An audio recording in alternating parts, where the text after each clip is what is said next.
musik, tari, dan teater.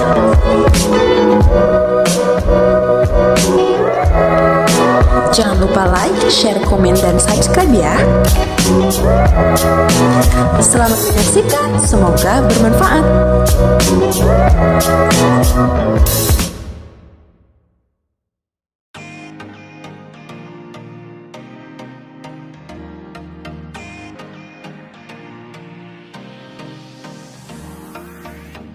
Karya seni rupa ada di sekitar kita. Seringkali kita tidak menyadari bahwa benda-benda yang dekat dengan aktivitas kita sehari-hari adalah karya seni rupa. Karya seni rupa ini ada yang berdimensi 2 dan berdimensi 3. Tahukah kamu apa artinya dimensi dalam karya seni rupa? Karya seni rupa 2 atau 3 dimensi dibedakan dari bagian karya yang dicerap oleh mata. Pada bagian inilah kamu bisa melihat bentuk objek yang terdapat di dalamnya. Karya seni rupa 2 dimensi ada yang memiliki fungsi pakai dan ada yang memiliki fungsi hias atau fungsi ekspresi saja. Ada berbagai aspek dalam karya seni rupa 2 dimensi, berbagai unsur rupa seperti garis, bentuk, bidang, warna, disusun sedemikian rupa sehingga membentuk objek tertentu pada karya seni rupa 2 dimensi tersebut. Untuk mewujudkan karya seni rupa 2 dimensi ini, digunakan berbagai bahan, medium, dan teknik sesuai dengan objek dan fungsinya yang diinginkan. Berdasarkan dimensinya, karya seni rupa dibagi 2, yaitu karya seni rupa 2 dimensi yang mempunyai 2 ukuran dan karya seni rupa 3 dimensi yang mempunyai 3 ukuran atau memiliki ruang. Tahukah kamu ukuran yang dimaksud dalam karya seni rupa 2 dan 3 dimensi? Berdasarkan fungsinya, karya seni rupa ada yang dibuat dengan pertimbangan utama untuk memenuhi fungsi praktis. Karya seni rupa semacam ini dikategorikan dalam jenis karya seni rupa terapan. Pembuatan karya seni rupa terapan ini umumnya melalui proses perancangan atau desain. Pertimbangan aspek-aspek kerupaan dalam karya seni terapan berfungsi untuk memperindah bentuk dan tampilan sebuah benda serta meningkatkan kenyamanan penggunaannya. Tahukah kamu benda-benda apa saja yang ada di sekitar kamu yang dikategorikan sebagai karya seni rupa terapan? Sebaliknya, ada karya seni rupa yang dibuat dengan tujuan untuk dinikmati keindahan dan kenikmatannya saja tanpa mempertimbangkan fungsi praktisnya. Karya seni rupa dengan kategori ini disebut karya seni rupa murni yang umumnya digunakan sebagai elemen estetis untuk memperindah ruangan atau tempat tertentu. Coba perhatikan gambar-gambar berikut ini, kemudian tunjukkan karya seni rupa yang mana yang dikategorikan karya seni rupa 2 dimensi atau 3 dimensi, seni rupa terapan atau seni rupa murni. Jelaskan alasan kamu mengapa karya seni yang satu berbeda dengan karya seni lainnya.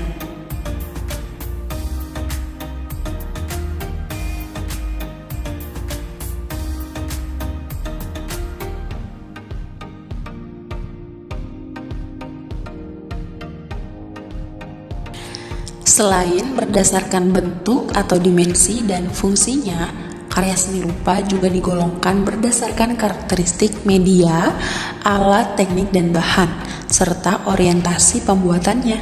Berdasarkan karakteristik tersebut, kita mengenal sebagai jenis karya seni rupa seperti seni lukis, seni patung, seni grafis, seni kriya, dan desain. Unsur dan objek karya seni rupa.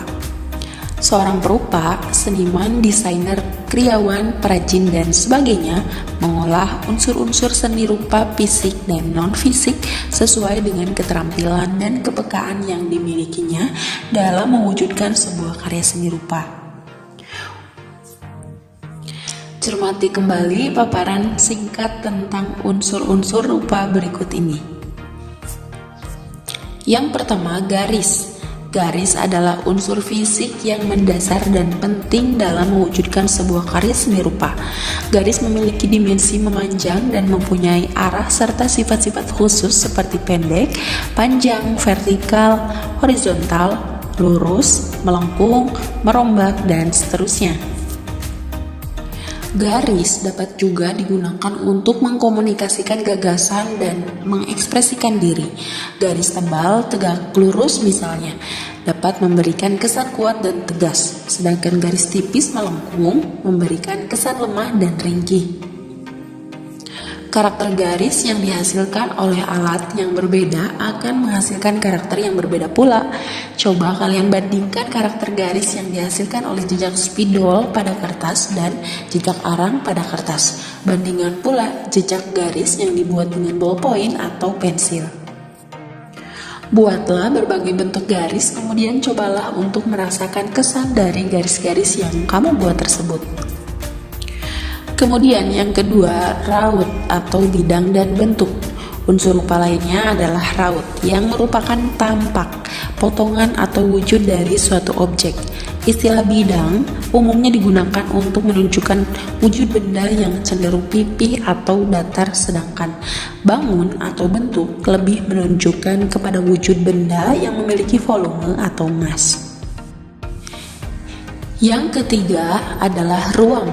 Unsur ruang dalam sebuah karya seni rupa dua dimensi menunjukkan kesan dimensi dari objek yang terdapat pada karya seni rupa tersebut. Pada karya dua dimensi, kesan ruang dapat dihadirkan dalam karya dengan pengolahan unsur-unsur kerupaan lainnya seperti perbedaan intensitas warna, terang gelap, atau menggunakan teknik menggambar perspektif untuk menciptakan ruang semu atau khayal. Selanjutnya, tekstur. Tekstur atau barik adalah unsur rupa yang menunjukkan kualitas taktil dari suatu permukaan atau penggambaran struktur permukaan suatu objek pada karya seni rupa. Berdasarkan wujudnya, tekstur dapat dibedakan atas tekstur asli dan tekstur buatan. Tekstur asli adalah perbedaan ketinggian permukaan objek yang nyata dan dapat diraba. Sedangkan tekstur buatan adalah kesan permukaan objek yang timbul pada suatu bidang karena pengolahan unsur garis, warna, ruang, terang gelap, dan sebagainya. Selanjutnya adalah warna. Warna adalah unsur rupa yang paling menarik perhatian. Menurut teori warna Brewster, semua warna yang ada berasal dari 3 warna pokok primer, yaitu merah, kuning, dan biru.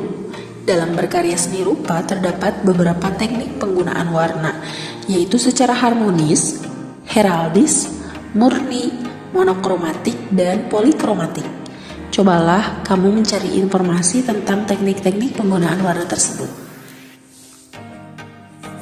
Kemudian gelap terang. Unsur gelap terang pada karya seni rupa timbul karena adanya perbedaan intensitas cahaya yang jatuh pada permukaan benda. Perbedaan ini menyebabkan munculnya tingkat nada warna atau value yang berbeda. Bagian yang terkena cahaya akan lebih terang dan bagian yang kurang atau terkena cahaya akan tampak lebih gelap. Penataan unsur-unsur visual pada sebuah karya seni rupa menggunakan prinsip-prinsip dasar berupa kaidah atau aturan baku yang diyakini oleh seniman dan perupa pada umumnya. Kaidah atau aturan baku ini disebut komposisi. Kata tersebut berasal dari bahasa Latin yaitu compositio, yang artinya menyusun atau menggabungkan menjadi satu.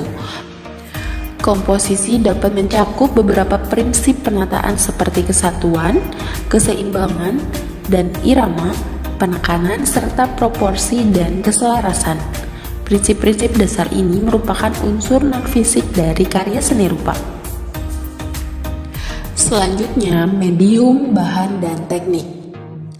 Sebelum melakukan kegiatan berkarya seni rupa 2 dimensi, sangat penting bagi kamu untuk memiliki pengetahuan dan pemahaman berbagai alat, bahan, dan teknik yang biasa digunakan dalam praktik berkarya seni.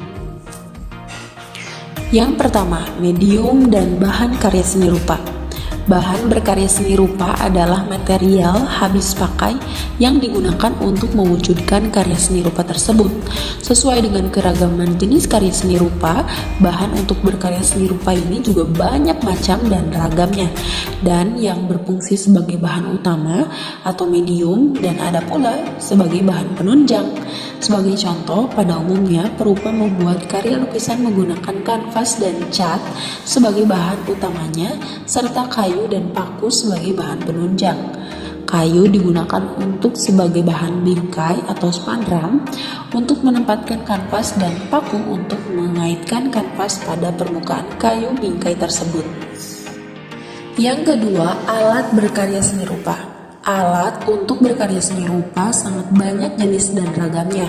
Beberapa karya seni rupa bahkan memiliki peralatan khusus yang tidak dipergunakan pada jenis karya lainnya. Akan tetapi, ada juga alat dan bahan yang dipergunakan hampir di semua proses berkarya seni rupa. Alat tulis gambar misalnya adalah peralatan yang digunakan dalam proses pembuatan hampir seluruh jenis karya seni rupa, terutama saat membuat rancangan karya seni tersebut. Yang ketiga, teknik berkarya seni rupa. Dalam membuat karya seni rupa murni atau terapan dibutuhkan keterampilan teknis menggunakan alat dan mengolah bahan untuk mewujudkan objek pada bidang garap. Sebagai contoh, untuk mewujudkan sebuah objek dalam karya lukisan, seorang perupa atau seniman lukis dituntut menguasai keterampilan teknis menggunakan alat kuas dan mengolah bahan atau cat pada kanvas sebagai medium. Seorang pemantung dituntut menguasai keterampilan teknis menggunakan alat memahat dan mengolah bahan kayu untuk mewujudkan karya seni patung. Selanjutnya adalah proses berkarya seni rupa. Karya seni rupa dua dimensi tidak tercipta dengan sendirinya. Pembuatan karya seni rupa dua dimensi dilakukan melalui sebuah proses secara bertahap.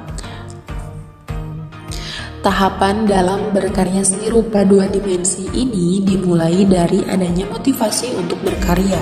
Motivasi ini dapat berasal dari dalam diri maupun dari luar diri perupanya. Benda-benda kecil atau hal-hal sederhana dalam kehidupan kita sehari-hari dapat menjadi ide untuk berkarya seni rupa dua dimensi. Nah teman-teman, itulah tadi materi tentang berkarya seni rupa dua dimensi.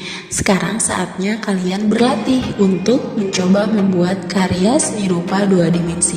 Selamat mencoba di rumah, tetap semangat dan semoga bermanfaat. Thanks for watching, semoga ilmunya